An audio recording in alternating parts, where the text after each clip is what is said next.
The Academy Awards are in 1 month, everybody, and 10 incredible films are nominated for Best Picture. Let's break them down in detail in this episode of Raiders of Lost Podcast. What's up, movie friends? It's been a good year for film, 2025. We got some great releases. I think some of the best films in the recent few years came out this past year.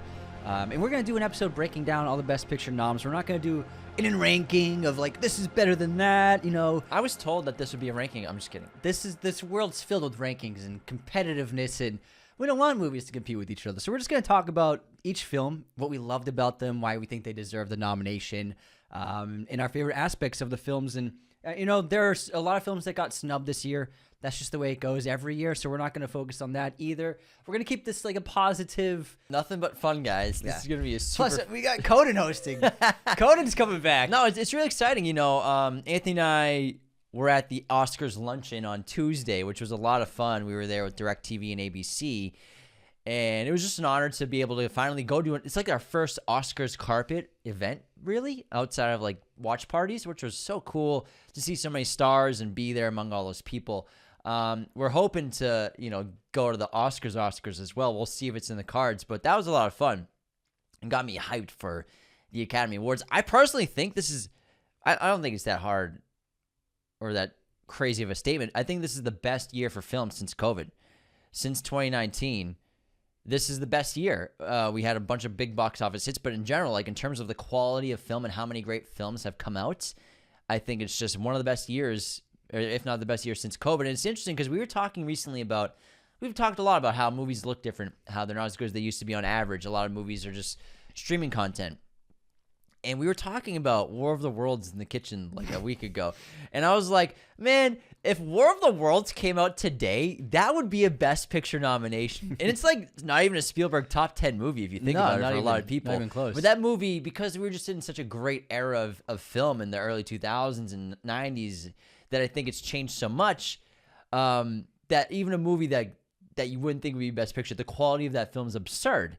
It is Spielberg, of course. I will say that. But this year, we have 10 movies that 100% should be nominated for Best Picture. And they include Sinners, obviously, with Warner Brothers, led the field with a record-breaking 16 nominations. Train Dreams with Netflix. We have 2 international films, Sentimental Value and The Secret Agent. One Battle After Another Warner Brothers film there. Marty Supreme from A24. Hamnet, which is Focus Features. Frankenstein, Netflix. F1, Apple, and Bugonia. It's Apple TV. Apple TV. No, they changed it to Apple. Just Apple? No, they got rid of the plus. No, it's Apple Studios. They don't call their movies Apple TV. They're called Apple Films. Oh, yeah, you're right. Yeah, I am right. Yeah. You are. Yeah. And then Bugonia, Focus Features. So, pretty cool. We got a couple of Netflix on here. Focus crushed it. Yeah, Focus has 2 movies on here, A24. So, kind of the usual suspects. But, what's interesting is, like, no Universal, no Searchlight, no Disney, no 20th Century. Way to kick them while they're down, man. Holy shit, man. James is like, fucking hell, where are you guys? What happened this year, guys? What happened? Just saying. Also, there's a film I finally watched. It was, like, really the only major nominee that I had not seen, is Surat, the Spanish film set in Morocco. Still haven't seen it. Amazing. It's now in my top 5 for 2025. I'm gonna have to see. Did you see it in theaters or streaming? It's playing at Burbank 16. That's it. That's like when I saw Sentimental Value like 2 weeks ago. I'd finally seen it, and we'll talk about it more in detail. Seen it. Yeah, it was. I finally seen it. I seen that shit. It was great, man. It blew me away. Yeah, that movie was excellent. Surat was so fun. It was incredible. Some of the best filmmaking of the year. It's on a tiny release right now. Got nominated for Best Foreign Language Film, Best International Film. But I highly recommend checking it out just to give that a little love. Surat was unbelievable. Yeah. It's so cool to see how many international films this year are nominated for Best Picture. 2 of them. I think that's really great. Yeah, it's wonderful. It doesn't happen that often. Last year, was there any international? Oh, yeah, we had Emilia Perez was international. How could you forget? How could I forget? That movie almost won 9 Academy Awards. It would have. It would have if it didn't have the drama and the. And then Sean Baker was like, nice. That would have been crazy. Let's get into this list, and I think should we go in terms of odds or just like pick one off the bat, like a big one? Because Right now, when you look at the odds, one battle, Marty Supreme and Sinners are the top 3 contenders for Best Picture. I think Hamnet's a sleeper as well. Let's start with one battle. One battle after another. Let's do it. PTA just won the DGA award for Best Director. He's fucking on fire. Which is usually a precursor for the Academy Award, and PTA's been cleaning up. And is this the year PTA finally wins? I think so. He's had such a sprawling, incredible career, so many iconic films. But then one battle after another just seems like it's the biggest movie he's ever made, obviously, in terms of production and budgets. But at the same time, it still has his incredible style and his great characters and unique writing. And he's such a terrific filmmaker. It's funny. It's got great action, great thriller, based off Thomas Pynchon's Vineland, following ex-revolutionaries who reunite amid chases, betrayals, and family reckonings from the past when they resurface. I think he's obviously a filmmaker who he described himself, or he's described as an auteur, but he only says people call him that because his movies don't make money. Which is really funny. His movies don't make money. If his movies made $150 million, if Marty's movies were like not great performers as well, he'd be called an auteur, even though he really is. But it's interesting. But this, had a pretty good box office. It was about $200 million, $208 million worldwide, 13 nominations. And, it's a great film. It's resonant. And I was blown away when we saw it on 70 millimeter. Yeah, this is a movie. When he makes movies, they feel like they're from a different period, and they really capture the aesthetic and the style of the 1970s. And they were going for some really interesting films in terms of comps that they used for inspiration, and then shooting on VistaVision. It was just a beautiful film. It was so sharp and unpredictable and chaotic, and it has a personality of its own, and it's really an individualistic film. Out of all the nominees here, it's like the one that's singularly like so specific and unique, and you can't compare any movie to this movie. Even in his filmography, it's pretty wild. Real quick, let's talk about the sponsor of this episode, our great friends, you know them, movieposters.com. They provided this amazing Dark Knight poster behind me. I love this one. It's the Joker writing, "Why so serious?" in blood on the glass. It's an all-time poster, in my opinion. Got it from movieposters.com, as well as the lightbox that it is housed in. Use our code Raiders10 at checkout today to get 10% off your order. Plus, the affiliate link in the episode description lets the website know you got there because of us and gives us a commission of every purchase. You get a poster or multiple posters and a discount. We get a commission. Everyone wins. movieposters.com. There's so much energy. His movies, unpredictable is a great way to describe a lot of his movies. I would say, maybe There'll Be Blood's not crazy unpredictable like movies like this, or even Punch Drunk Love's unpredictable at points. That's chaotic, yeah. But chaos is something, controlled chaos is something that PTA is always brilliant at. Boogie Nights is insane controlled chaos. But, I think when it comes to photography, One Battle After Another was one of the most beautiful films I'd seen in years. This year might be the most competitive year of cinematography in the last decade. It's possible. There's so many great looking films and so many great cinematographers and DPs. And I love the way he shot this film. He doesn't get fancy if he doesn't want to. He's very specific with his shots, and the visual language he tells with his camera work is always really interesting to see what he does, especially operating as sort of a co-DP. The guy who shot this movie was he co-DP'd Phantom Thread with, right? Yeah, but now this guy's credited as the sole cinematographer. But I think PTA is just someone who knows what he wants on a huge level. But then this film is the most political movie he's ever made. It's ideological wreckage on a massive scale. He's taking the camera and reversing it on the audience and reversing it on the world and our country and things happening in real life with immigration and refugees. Oh, you mean like mirroring it? Yeah, basically. But he's turning the lens on us. Yeah. For us to take a look in the mirror, but like to see what the world is looking like from a lot of people's perspective that we might not, be in those shoes. And PTA is someone who refuses to use the current trends in filmmaking. His films still feel like his films, and they haven't changed. And he really still holds on to the classical filmmaking's techniques and concepts. He doesn't go with trends. He doesn't go with modern tech. They used a film, The Last Detail, as one of their main inspirations, which is a great Jack Nicholson film, and it really feels like that kind of like gritty 70s vibe to it. Yeah, it's so interesting to think of a filmmaker who's made, 9 movies now, 10 movies, and to think that this is his biggest, most ambitious project. That's really cool. Nolan's someone like that with The Odyssey coming up. The cast is absurd. Leonardo DiCaprio is fantastic as always. He's manic, crazy, chaotic energy. Sean Penn, that guy will probably win an Oscar for Best Supporting Actor. Benicio del Toro, Regina Hall, Chase Infinity, Teyana Taylor. The cast is legendary in this film. It seems like supporting actor race is the most unpredictable up in the air out of all the acting races. I think it's a fair. I think anyone could win that one. Fair assessment for sure. But this is a sprawling epic. Takes place over a long period of time, and I think Leo really carries a lot of the film with his great wit and humor, and just the ridiculous characters he creates. It's just so fun to watch. But yeah, it's an astounding film. Yeah, I expect this to clean up not all of its nominations. I think it's Sinners and One Battle will win the most awards.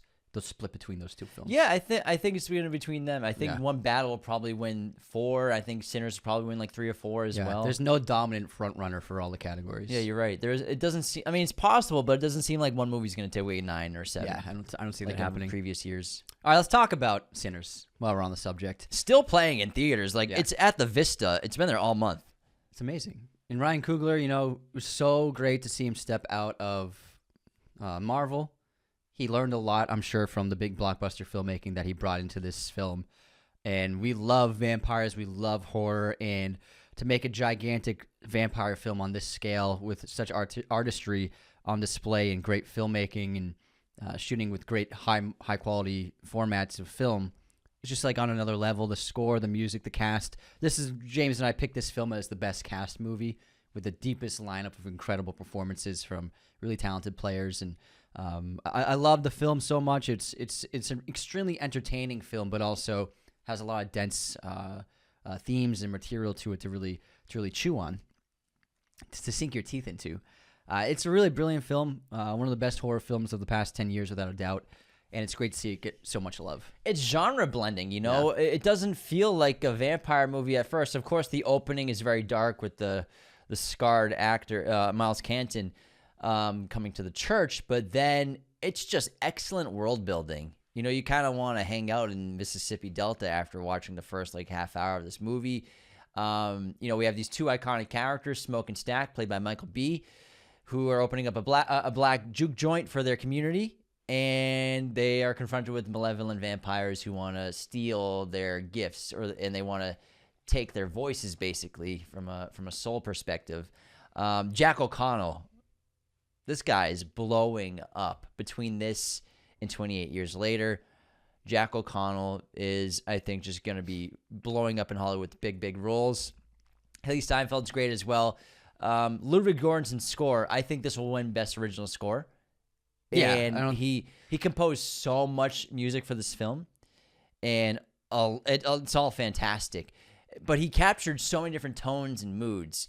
Light tones, dark tones, melancholic tones, tones about love, tones about fear, horror elements to his soundtrack. It might be the most diverse music he's ever made for a film before. Yeah, and then to do the Irish music, too. And then contemporary hip-hop beats as well. I was listening to it all spring.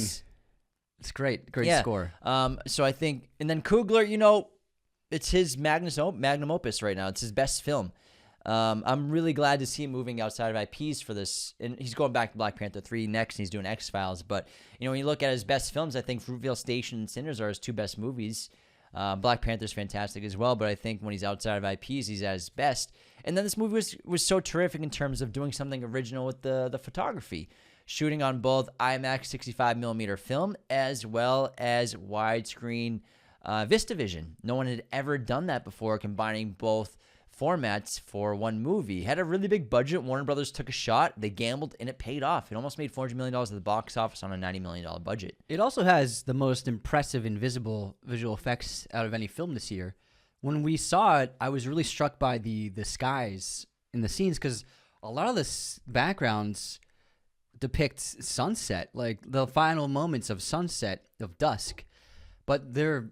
Like, when you think about practically shooting these scenes, you're like, how do they have enough time to even shoot these sides? Unless they're doing Terrence Malick style, we're filming 15 minutes a day. And that can't be how they did it. And then I saw this great visual effects breakdown where most of the skies where it's like the sunset backgrounds, those are all visual effects.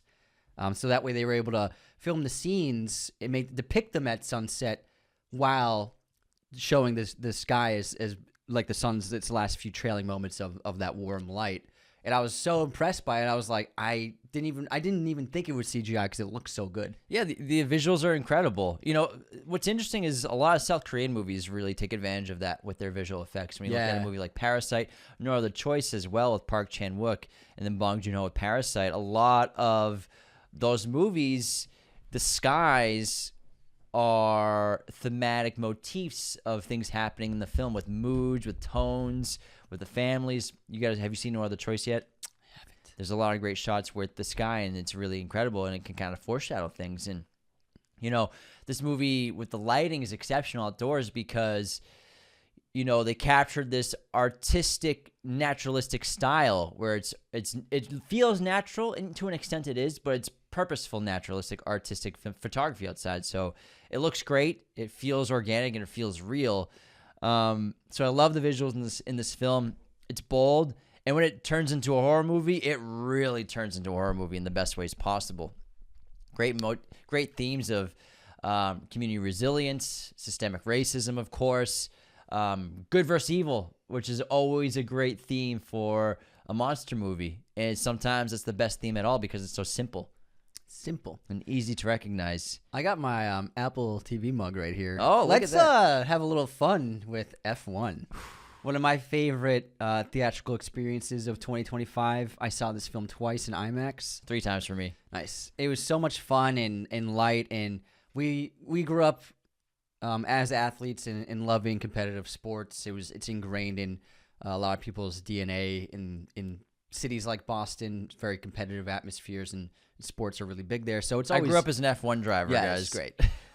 So we love sports films, and we love, you know, films depicting the sacrifice, the commitment, the obstacles that athletes, especially in the sports where you're on your own, have to overcome to claim victory. And I thought this film was a really brilliant depiction of what it's like to be a elite high performance athlete.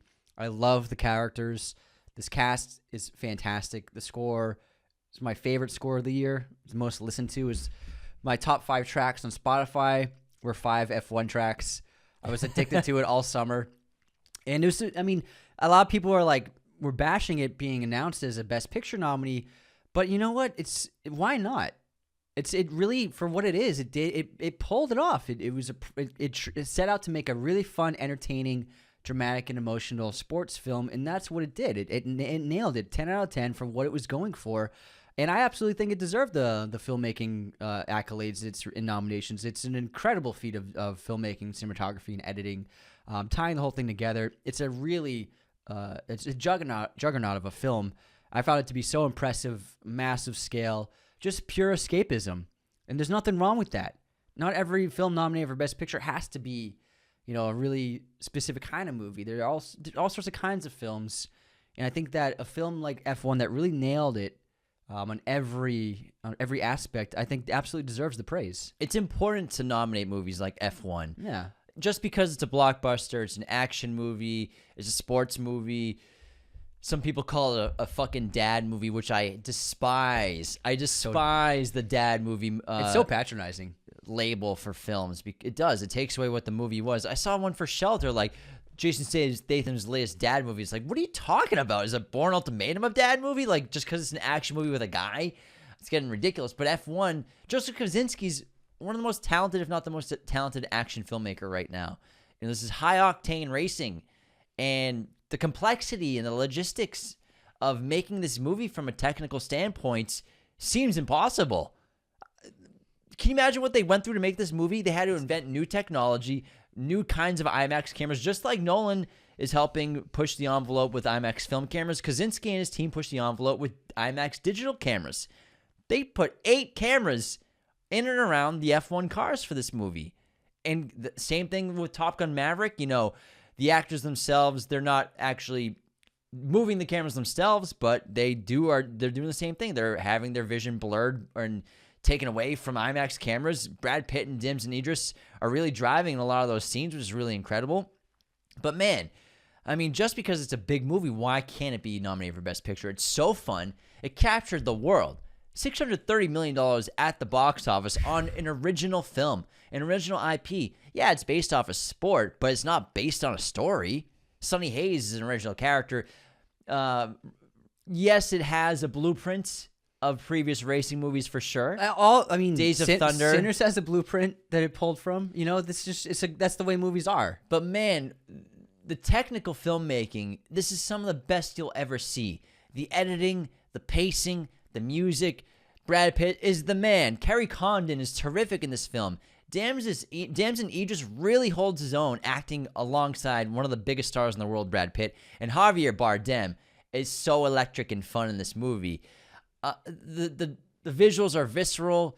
The momentum-driven sequences with the driving and the racing and the specific moments. How do you take a race, multiple races, and make a cohesive story out of it? It's so difficult to write that, to plan it, to shoot it, to edit it.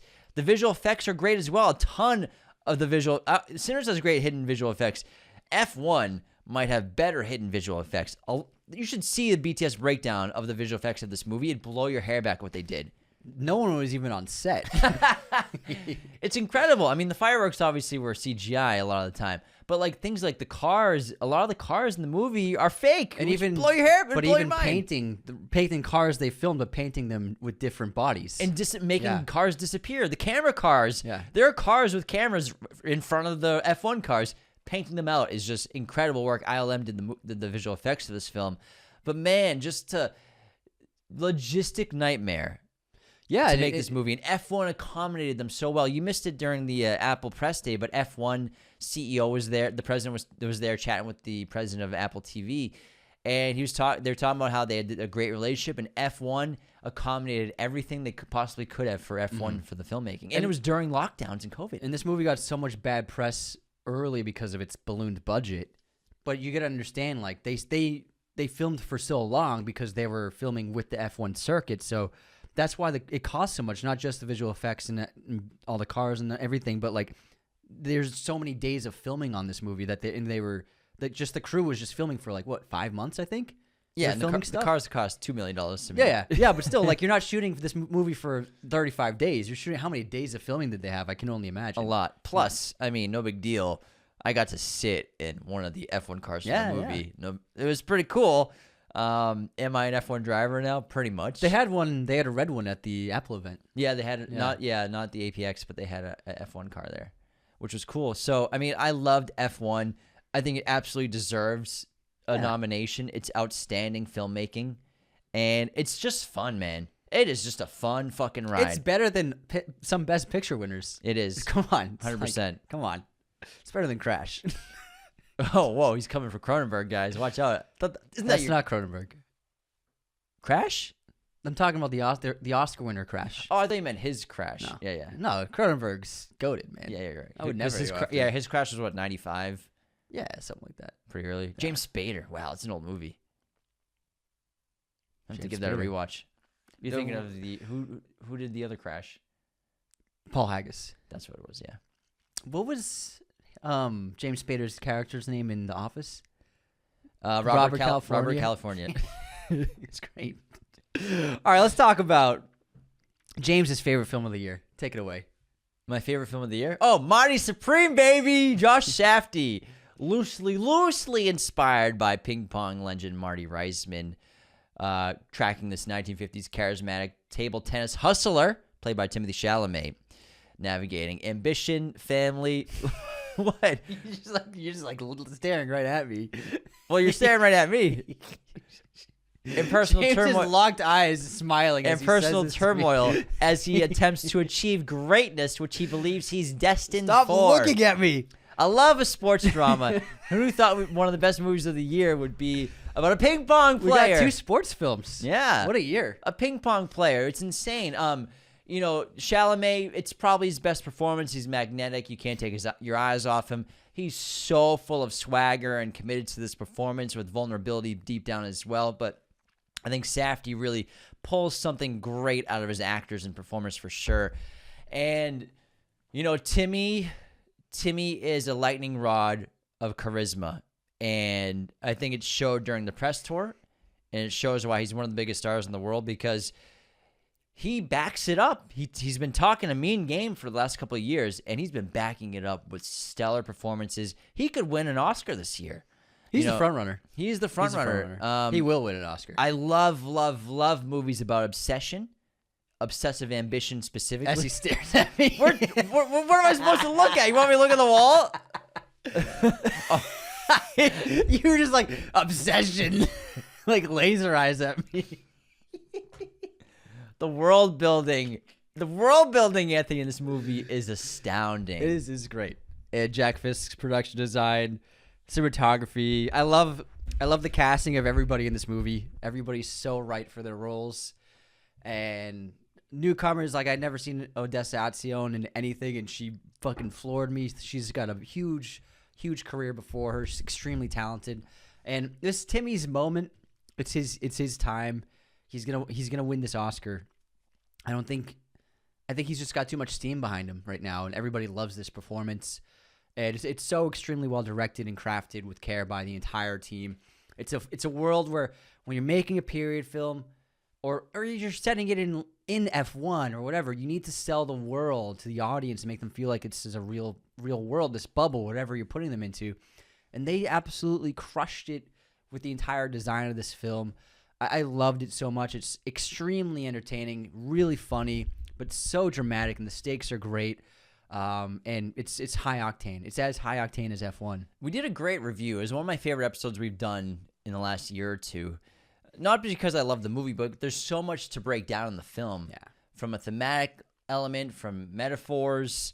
Analyzing was so fun, and I think, you still can keep analyzing the film. But I think table tennis was just such an interesting sport to pursue for a film, and with the character building around it and relating the character themselves to the sport of table tennis in a table tennis match full of back and forths, constant ups and downs, the ping pong ball flying back and forth at high rates of speed, and Marty's chaotic behavior and erratic behavior and impulses, or the big highs he reaches when he wins matches, or the incredible lows when the ping pong ball falls to the ground, or when he loses a match. And he's such a great character to watch because it's like a car crash in slow motion that you can't help get behind the camera and just photograph. And he's a character that gets in his own way consistently. He trips himself up all the time.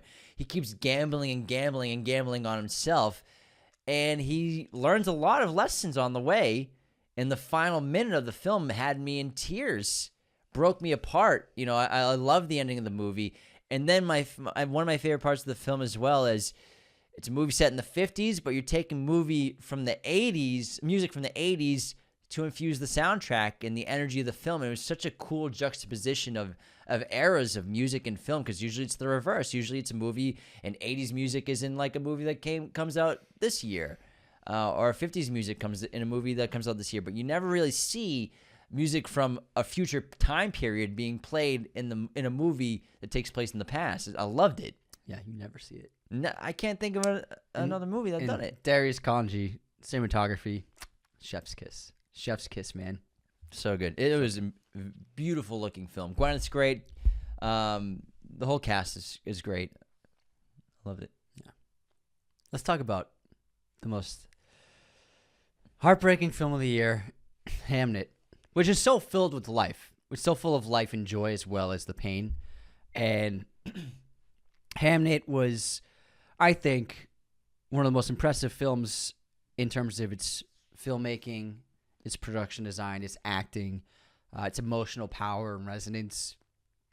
Chloe Zhao was the perfect director for this story, and I loved everything about it. This was very Terrence Malick coded, like a lot of her work is. And I love nature, and I love the world and the connection people have to the world around us. It's not depicted that much anymore, but she really captured like the spirituality of existence and living in the world and living in nature. And on top of that, family, parenthood, childhood, stories. This was, I think, the most powerful. I think this is the most powerful film of the year. It really moved me. It's one of my favorites of the year, and it showcased ultimately the power of storytelling and how a story can immortalize something. So in this film, obviously, the parents and Shakespeare, they lose their son, Hamnet, and it inspires him writing the play Hamlet that we all know. But what was that journey like? And what's the intention behind that? And I loved everything about what Mescal and Jesse Buckley did. I think they were my two favorite performances of the year. But I found it to just be so powerful, and it really clicks at the end when Anne finally sees her son in Hamlet being played by Noah Jupe in the performance. She was struggling so much with, why are you doing this? Why'd you write a play about our son?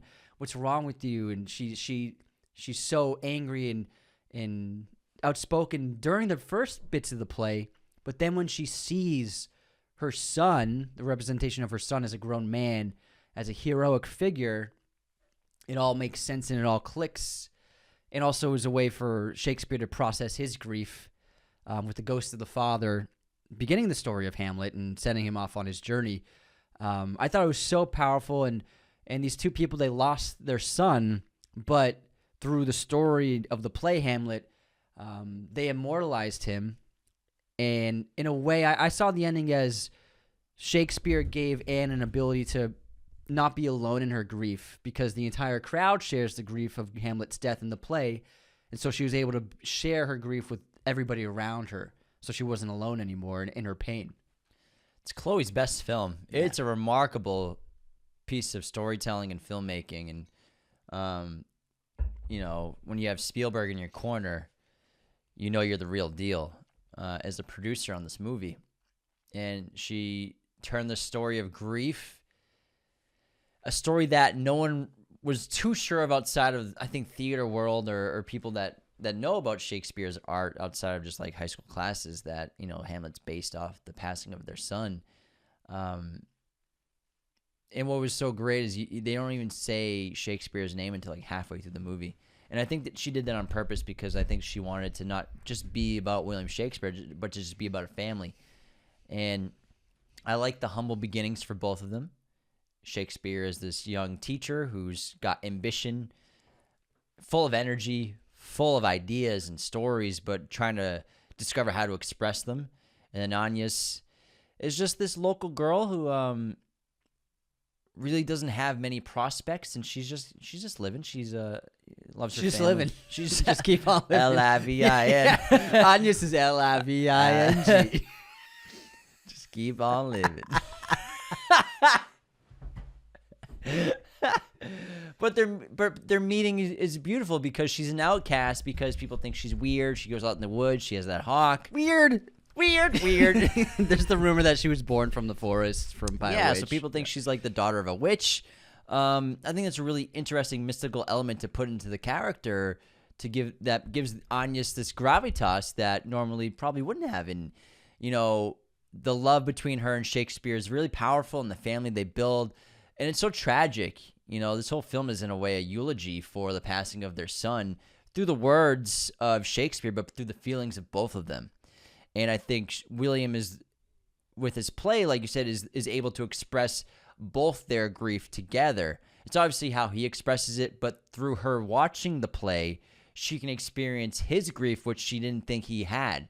She thinks that, he abandoned them to go to London to find success, when really it was his only way of coping with the passing of their son. And Jacoby Jupe broke my heart in this movie multiple times. I made a mistake of not going to this movie with tissues.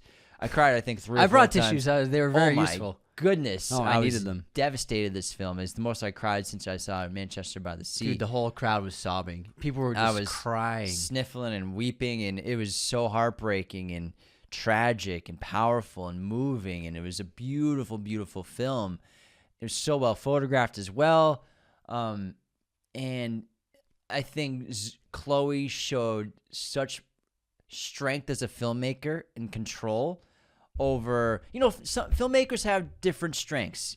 Some are great with action, some are great with drama, some are great with comedy. But to be able to get your audience to reach multiple stages of grief that your characters are feeling, it's a really daunting task for any filmmaker. I think it might be one of the hardest things to do in filmmaking is creating drama for the audience to really feel. And she makes you feel as much pain as the characters in this movie, and it's really impressive. I think this is a sleeper Oscar win for Best Picture. I think so too. I think One Battle's a front runner, but I think Hamnet might pull out an upset. It could. Yeah, I but think Jessie is also guaranteed Oscar win for her, without a doubt. Jessie Buckley, I think, best performance in the last maybe 2-3 years. She's phenomenal. She's just generally mythical proportions, like godlike acting. It's absurd how good she is. S-tier acting. It is Daniel Day-Lewis level acting, man. She was so good in it. Let's talk about, how about a Yorgos Lanthimos film? Yeah. Bugonia, starring Jesse Plemons and Emma Stone. I loved this movie. It was so satisfying. It's a remake of the South Korean film from 2003, Save the Green Planet. Follows two... Planet. It follows two conspiracy-obsessed... You just go so high.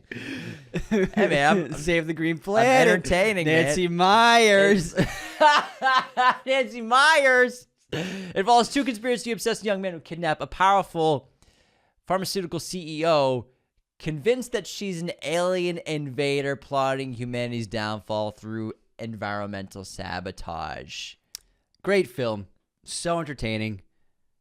Mostly single location, but somehow it just never loses its energy.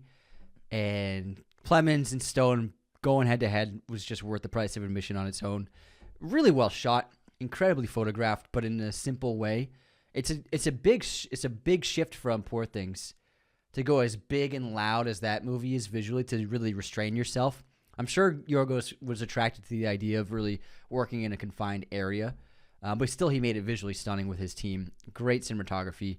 Love the music from Felix Hendricks. Really dynamic. Jerkson. It's not Hendricks at all. Jerskins You got Hendricks. Okay, thank you. I said Hendricks. Oh, Jimi Hendrix on the score. Felix Hendricks. Oh man, you stole way it. off. Jerskin I Fendrix. was way off. Anyways, I love the ending. It was one of my favorite final 15 minutes of a film in years. It was so exhilarating, and I was fist pumping during the big twist moment reveal. And I gotta say, this is the most satisfying film of the year. I was so satisfied with the ending. I think because this movie's a great study of suspense building. Like if you were teaching a film class and you were doing a lesson on suspense, you could use this movie of how to do it, of how to build suspense. You could do it. And keep your audience on the edge of their seat, and to keep feeding them just a little breadcrumbs, little pieces, and saving the meal for the last 5-10 minutes. But even make them question the breadcrumbs. Seriously, it's just brilliant storytelling. And I was so enamored by the plot. Is she an alien? Is she not an alien? Is she an alien? Is Jesse Plemons crazy? Is he real? Is he right? I think that Jesse gives one of the best performances of the year, if not right behind Jesse Buckley. I think the two Jessies should win Best Actor honors. Jesse Cube. Jesse Squared. He's unhinged in this movie, but he's so sort of pathetic and believable in his crazy thoughts and his crazy opinions and beliefs about this woman being an alien and her causing his mother's death. And you feel so sorry for him in his life, and that you can tell he's gone through so much trauma in his life. But he's such a charismatic character to follow despite his faults and flaws and the ambiguity in his actions. I think the humor's so well written and so well acted as well. Emma's terrific in everything she does. She's just so fun as this character who, she could be an alien.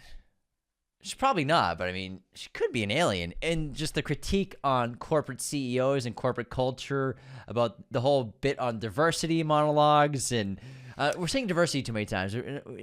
Let's diversify. Let's diversify the verbiage. And then also I love the running joke of forcing employees to work too long, and they've implemented this change. Like, you can work, but you don't have to. You don't have to keep working. No more incidents. Go ahead and go home, but you could stay if you want. I want the new feel of the office to be like, if you need to go home, go home. But if you have work, you still should stay to do it. If you want. But if you want. It's so fun.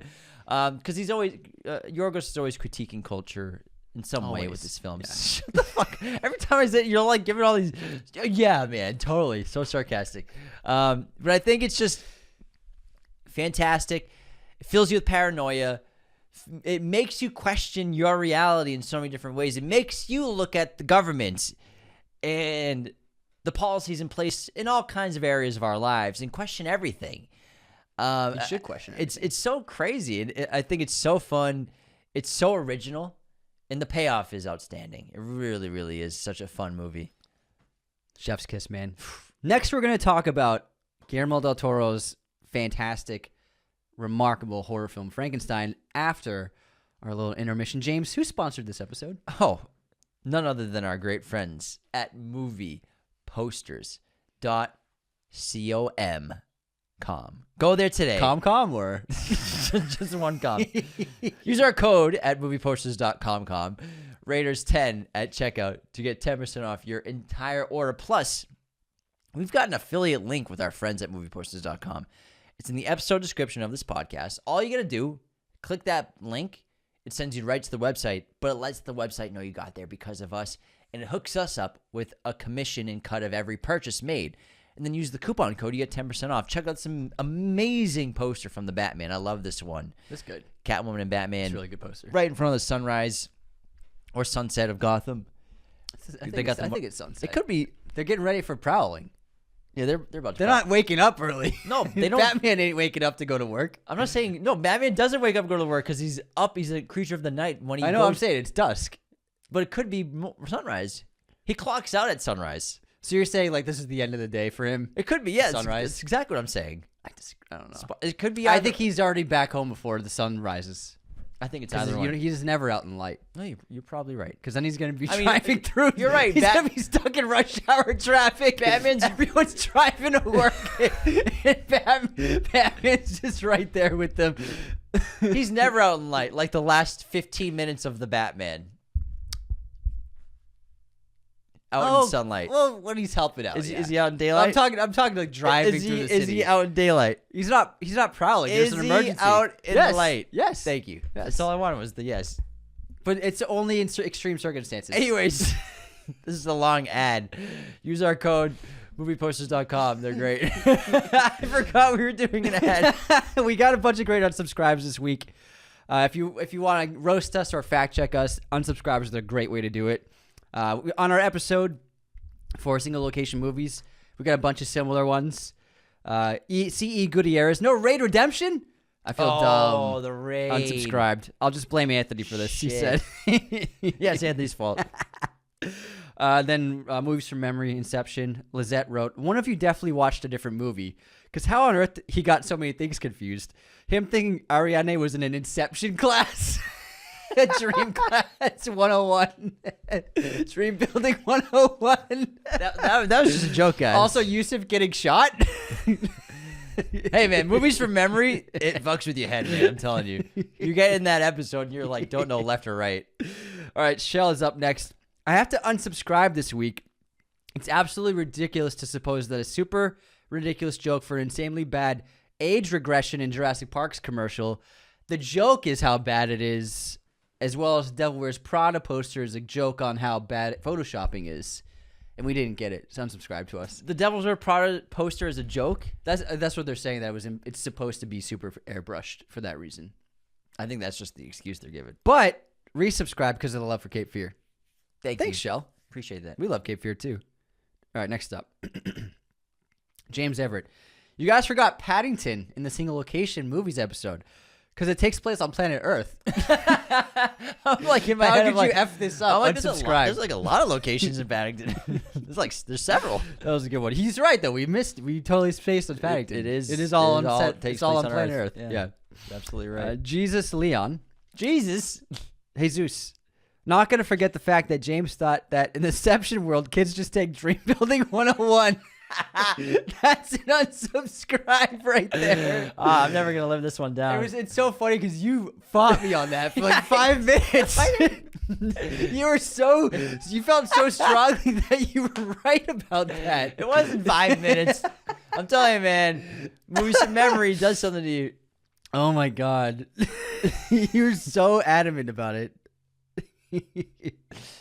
Yeah. Oh man. All right. On our Ben Affleck, Matt Damon draft, no Shakespeare in Love for Affleck.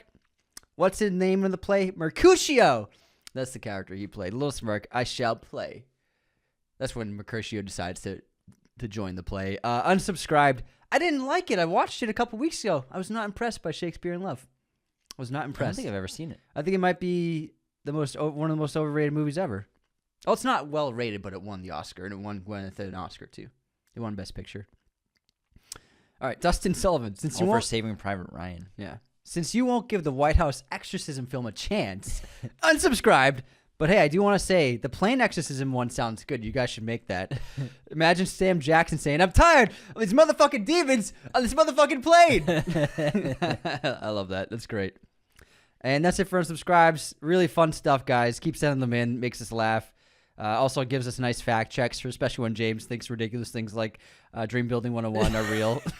We have a great 5-star written review on Apple Podcasts from Ryan Lee Loftus. Subscribed 5 stars. These guys are the best. In-depth movie analysis, honest thoughts and reviews, hilarious banter, and inside jokes you really feel a part of. I haven't seen such genuineness on a platform like this in maybe forever, maybe ever, especially this consistently.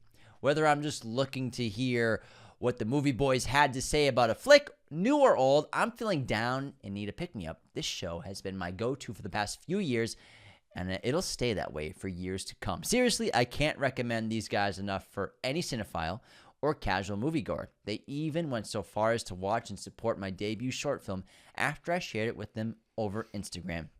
Who else is doing like that? James and Anthony, I seriously appreciate what you guys do and am stoked for all your success, and am excited to listen along as you undoubtedly achieve even more. Subscribed for good. Ryan, what's a review? I'm going to have to frame that and put it on the wall. Ryan's been with us for a long time. That's really heartfelt. I appreciate that. Yeah, we're always down to watch. If anyone has short films, if you want us to watch, send us a DM. You did a great job. Love to check them out, guys. Thank you so much. Appreciate that. All right. Shall we get back into the best pick says? Guillermo! 9 Oscar nominations for his brilliant Frankenstein adaptation. I loved everything about this film. I saw it on 35mm at the Egyptian. One of the best experiences in a cinema for me. It was outstanding. I loved everything, the cinematography. I love the casting. I love the design. I love the creature work. Alexander Desplat's score is fucking next level for him. He really did something he had never done before. I was so impressed by his music for this film. Yeah, he did the whole thing with just a harpsichord. The whole thing. Never done that before. That was not funny. That was terrible. It was bad. I saw you as you were in the middle of saying the joke. You were like, "This is not working." You had to finish it. That's my worst joke ever. That wasn't even close to being funny. It didn't make any sense. I spilled coffee at the same time, so I got flustered. I could see that you regretted the joke halfway through it.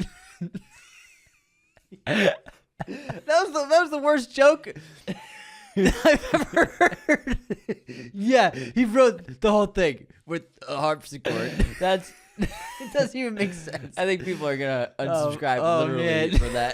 That was just the worst. I will admit that's my worst joke. I've got some bangers, but that was bad. That was terrible. Anyways, holy shit. I feel bad for you, man. I feel bad that you thought that was gonna be good. Worth saying. I didn't think it was gonna be worth good. saying out loud. I no. You wasted my our brain time. Stopped. No, usually I'm quick with it, but nothing came out. Nothing happened. You know what the problem was? It was the intention. Your number one goal was to make fun of me. So you just forced yourself to say something. Usually it works out. Yeah. Usually the brain works. Usually you did not. That. Anyways, what did work was Alexander Desplat's music was really good. And Guillermo, The production design should win production design and costuming for sure. I think in the bag. I think it'll win makeup too, hair and makeup. Yes, I think Frankenstein, PD, costumes, makeup, and hair. It seems like Lordy is a potential supporting actor win, too. Remember when I said he was gonna get nominated for an Oscar, and you told me I was crazy? I don't remember that at all. You told me I was never. nuts. You told me I was crazy. Never happened. Never You're happened. like, is the creature? Nah, That's not what I said. something like that. Not like that, because I think there's nothing wrong. There's plenty of acting wins for creatures. Like what? I mean, when old monster movies for sure. But I'm talking about. No, I think Jacob's great. I'm just giving you your flowers, man. Thank you, man. I loved it. I loved everything about the film, and it's a really fantastic adaptation. That he changed a little bit and tweaked it here and there. That worked really. Everything worked, I think, perfectly. Yeah, what's interesting. This one feels like a connection to Poor Things in a lot of ways. Of this infantile sort of creature coming into adulthood and being and learning and developing. It was interesting to watch. It's almost like Poor Things drew inspiration from Frankenstein. No. But yeah, it was basically Bride of Frankenstein. No, I mean, because they're like 2 years apart, so like they feel it's very similar in a lot of ways like that. Oh yeah, absolutely. I love the gothic storytelling, and I love the same thing with you. I love the morbidity of it. The gruesome gore that was just played for laughs to an extent, but also just like Victor like sawing off limbs and just having an entire laboratory full of corpses and body parts and organs and blood everywhere, and just the drainage pipes just pools of blood lapping up and just getting drained away was just so fun. The violence. I thought it was really great. Yeah. And I loved Oscar Isaac's performance because it was like I think the most unique version of Victor, of Dr. Frankenstein in years. You know, he really did something different with it, something original. I like the aggression and rage that he has, the irritability. Connecting Guillermo, you know, specifically said he wrote it to similar experiences with him and his father, you know, and bad fathers that can be aggressive to their kids if they're not picking up quickly on learning, or they're not, you know, a lot of people treat their kids like they should know how to do something right away. It's like, you gotta let them develop and learn. Don't be so hard on them. I thought that was really interesting. In treating like very much the hard father on the son approach was really refreshing. The horror was great. And just everything about it was so wonderful. The lavish wardrobes that, what's her name? I just blanked on her name. Goth? Mia Goth was wearing beautiful dresses and wardrobe. The colors were fantastic. And you know it's a Guillermo del Toro movie when you have a wonderful grand staircase in a foyer. Like it's just beautiful in this movie. And I really loved the mastery of the practical effects as well. It was wholesome and sweet at times, as well as terrifying and horrific. And that harpsichord, man. That harpsichord. The harpsichord hit. All right, let's talk about, what shall we talk about next? We have Train Dreams? Train Dreams, yeah. Train Dreams was really gorgeous. I saw this Film Independent 3 months before it came out. So I saw it really early, and I was like, I had no idea about this movie, and then it floored me. It was so beautiful. It was beautifully photographed. This could win the Oscar for cinematography. It's a great film, and I love period films that depict certain interesting aspects of life that we don't usually see. So this is like a really interesting little bubble of, building of train lines, of logging, of the early days in this country. And you're following a man he's a decent guy who gets beat down by life, essentially. And he struggles to deal with the tragedies that unfold before him that seem unfair for someone he's just trying to make a living and support his family and be a good man and be a decent husband and a father. And so he's got great morals, but, life doesn't always have your back, and it can be destructive, and he faces destruction in this film in his life. And what happens after that? How do you move on from that? How do you keep going? It's a really extraordinary film, and it's the most tender, quiet film of the year. I loved everything about it. Some really insanely stunning cinematography in this movie. And I think my favorite shot of the year might be when they strap the camera to the falling tree. I thought that was so cool.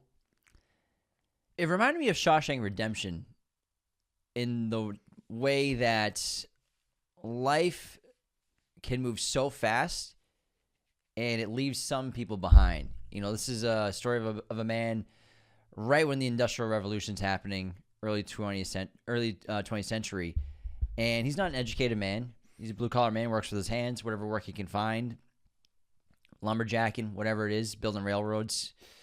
And the world's moving so fast that he really can't keep up with it, and he's just doing his best that he can. And like Eddie said, he suffers so much tragedy. But similar to Shawshank Redemption, when those men get out of prison, whether it's Brooks or Red, and the world's changed so much, they don't even fit in anymore.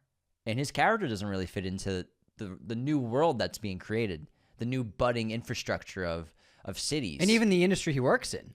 Exactly. I think there are great visuals and motifs of that, that eventually gets to the robotic-operated machinery that's chopping down trees by the end of the film. But going to he goes from axes and then it's chainsaws, and he's trying to, like, how do I figure out to use this chainsaw? And then we have the robots and basically just giant trucks taking down trees. And I thought that was a really interesting introspective on the evolution of technology, but also our civilization just in the last 100 years. Edgerton, one of the biggest Oscar snubs, I think. I think it's his best performance in his entire career, and that's saying a lot because he's done a lot of great films. I think he's really, really great as this patient, poignant character. It's a great character study on him. It's because he's a character who observes and listens more than acts, so it's not a showy performance. Yeah, and he actually looks and feels like a lumberjack. You know, he's like this big, brawny guy. So he fits the role so well. And I love the visuals and the cinematography, specifically because it breaks so many rules that you're taught in filmmaking, like taught in class, taught on sets. Rule of thirds, nose room, headroom, how to move the camera, how to frame characters, how to compose a shot. And this movie it obviously does normal things, but it also throws all the rules out the window and gets these really interesting shots of characters on low parts of the frame, at the bottom of the composition, or these really interesting portraits, side profiles of characters as they're having conversations with each other. And the cinematography was really unique because it just said, you know what, I think this looks interesting. Let's try this. And I think that's why it stands out. There are no rules. There is no spoon. There's no spoon. There is no. Doesn't that kid look just like the kid from Night of the Seven Kingdoms? Yeah, it's like the same person. He does. He does. It really is. He looks just like Egg. Everything. Yeah, man, that kid who plays Egg is fantastic. Let me Google this kid. What's his name? I can't remember. Matrix. You got 2 movies. Dude, yeah, he looks just like him. 2 movies left to talk Obviously, about. the bald head helps, but yeah, I just keep... Yeah, look, it's fucking Egg. Yeah, he looks a lot like Egg. Yeah. Holy crap. Wild stuff. All right, let's talk about Sentimental Value. Yes. Excellent film. Joachim Trier, his latest film. This is a really intimate drama about estranged sisters who reconnect with their father, who's an aging filmmaker. Who's trying to make... They're estranged from him. Yeah, sorry. Like, they're estranged from their father. Yeah, sisters who are estranged. They're still close. Yeah. Their father hasn't made a movie in 15 years. He's like a very acclaimed filmmaker. And he's got a new idea and a new script, and he wants one of the daughters to play the lead role, who's a great stage actress. And he also wants to shoot it in their family home, which he technically owns after the passing of his ex-wife and their mother. And it's a great drama because then Elle Fanning plays an American actress who he then gets to do the role. And it creates great conflict amongst this family group because he's at the same time trying to reconnect with the family. It's actually really similar to Hamnet. It's this character who, through the grief of arguably the passing of his ex-wife, but the grief of his childhood, of his mother committing suicide, and his inability to emotionally connect with his own children in his older age, has a story that is, in a way, his way to express himself about his trauma, about his past, about the trauma he's put on his own kids, the generational trauma he's sprung on them. And this story is very much the way Shakespeare in Hamnet is able to express his grief. It's actually, they're really connected. Yeah, and his regret as well. he knows how absent he was as a father, and so he thinks this could be a way to rebuild their relationship, and also the idea of what a house means to a family. Yeah. You know what I mean? The house is everything. It's the safe place, and it's where all your memories are, and not only where the girls grew up, but where he grew up as well. So the house is so vital to the structure of the story and why it works and resonates so well. And the blocking and the staging of this film is really brilliant. It's really, really powerful, intentional filmmaking, but done with care and subtlety. And the performances are extraordinary. It's one of the best acted films of the year. Renate Reinsve is really such a interesting actor. She did a great job with Nora, and then Stellan L. Igna, who played the sister, Agnes, really fantastic stuff. And it's a movie, like another film about making movies, but on, I think, a subtler way, because it's more about the relationships involved in a production and why make a film. Like, why is he making this movie? Why does he have to tell this story? What's the point to it all? And it has a great ending. I love the film so much, and it's a movie where I didn't love it as much as I do now until a week later. I kind of have a similar reaction where while I'm watching it, I knew it was great. And I love the filmmaking. You know, I love European filmmaking, and I love small scale stories as well, and intimate dramas. And I thought it was really clever, the story. I thought it was a really great hook. And as I'm watching, I'm like, oh, this is great. And when I left the film, I'm like, is that a Best Picture nominee? And then I kept thinking about it more and more, it's like the same kind of thing I had with Eddington, where the more I thought about the film and the more I let it digest, the more it resonated with me. This is an issue with the overhyping of things and marketing of things. It makes you walk into a film expecting to be stunned, but some films don't do that. They right away. Sometimes it's a and on rewatches. Feeling. I mean, so many of our favorite movies are they became favorites from rewatches, not right off the bat. And also, this film is, I think, the best joke of the year. The funniest moment is when Stellan gifts his grandson two DVDs. Yes! He gives his son Irreversible and the piano teacher. It's so funny. I was dying hysterically. Yeah. I don't think anyone else no got one got it in it. the theater. I don't think anyone has seen those movies, really. Yeah, it was so funny.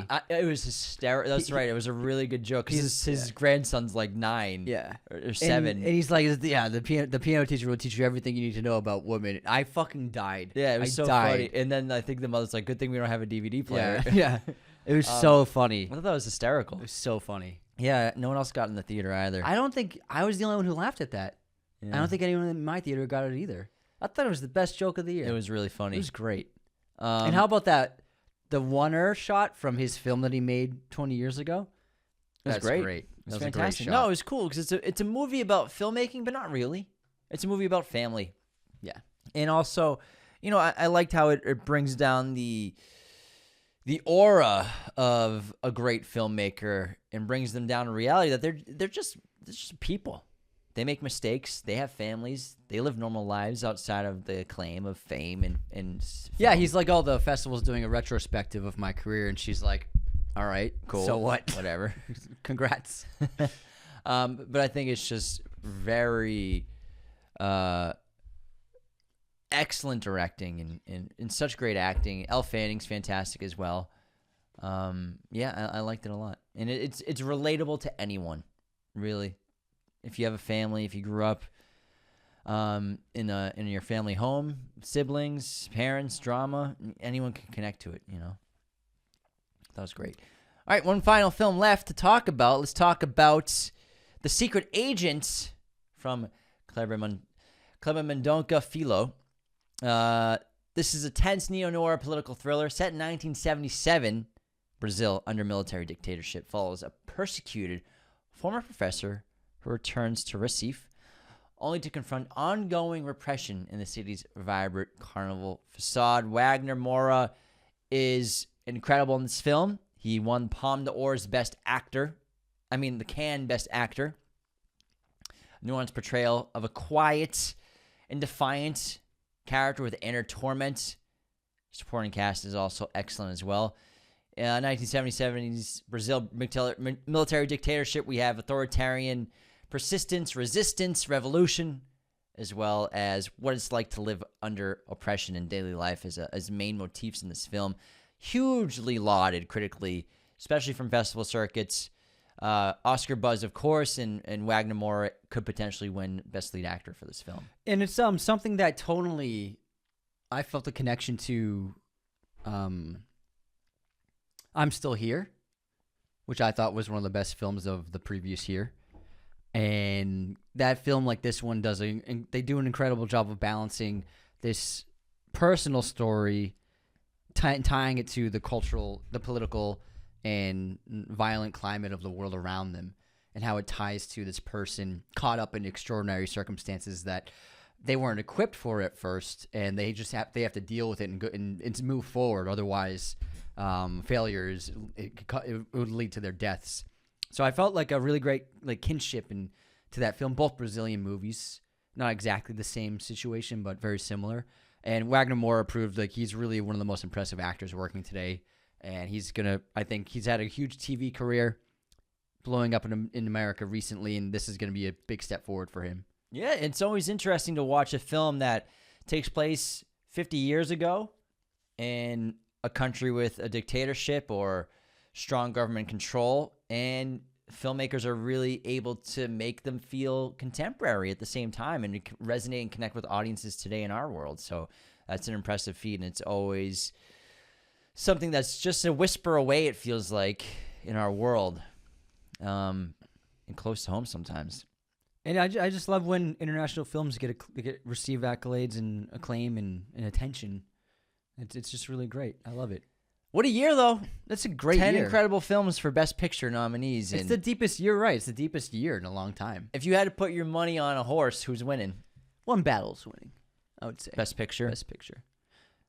Yeah, I think that One Battle is the front runner, the clear front runner. Even though it's a very deep year and competitive year, I think that it's just got so much heat and so much momentum and critical acclaim.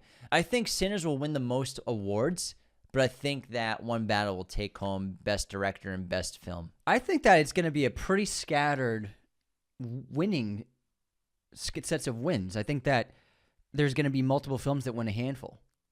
I think One Battle will win at least 3. Sinners will win 4 to 5. Hamnet, I think, can walk away with some stuff. So I think it's going to be a pretty spread out. Well, Jesse's going to win. If Jessie Buckley doesn't win Best Actress, what the fuck are we doing? Yeah, 100%. I think that there's a lot of potential for it really to be spread out awards-wise. It's going to be scattered. I think that Bugonia will walk away empty-handed, though.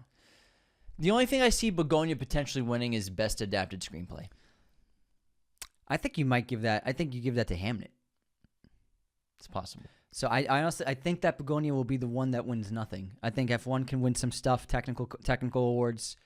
The Secret Agent possibly could win. I think it's the front runner for international film. I think Sentimental Value, Stellan can get that award. Stellan. Even an original screenplay for Sentimental Value is possible, I think. It's really good. Yeah. I think it's going to be spread out. There's no dominant figure this year. Yeah, there is no dominant There's no figure. Oppenheimer. There's no Everything Everywhere this year. It's really going to be spread out. Super spread out. Well, speaking of spreading out, let's spread our wings and leave this episode. There's a lot of fun talking about these. Fly Away? Yeah, Fly Away.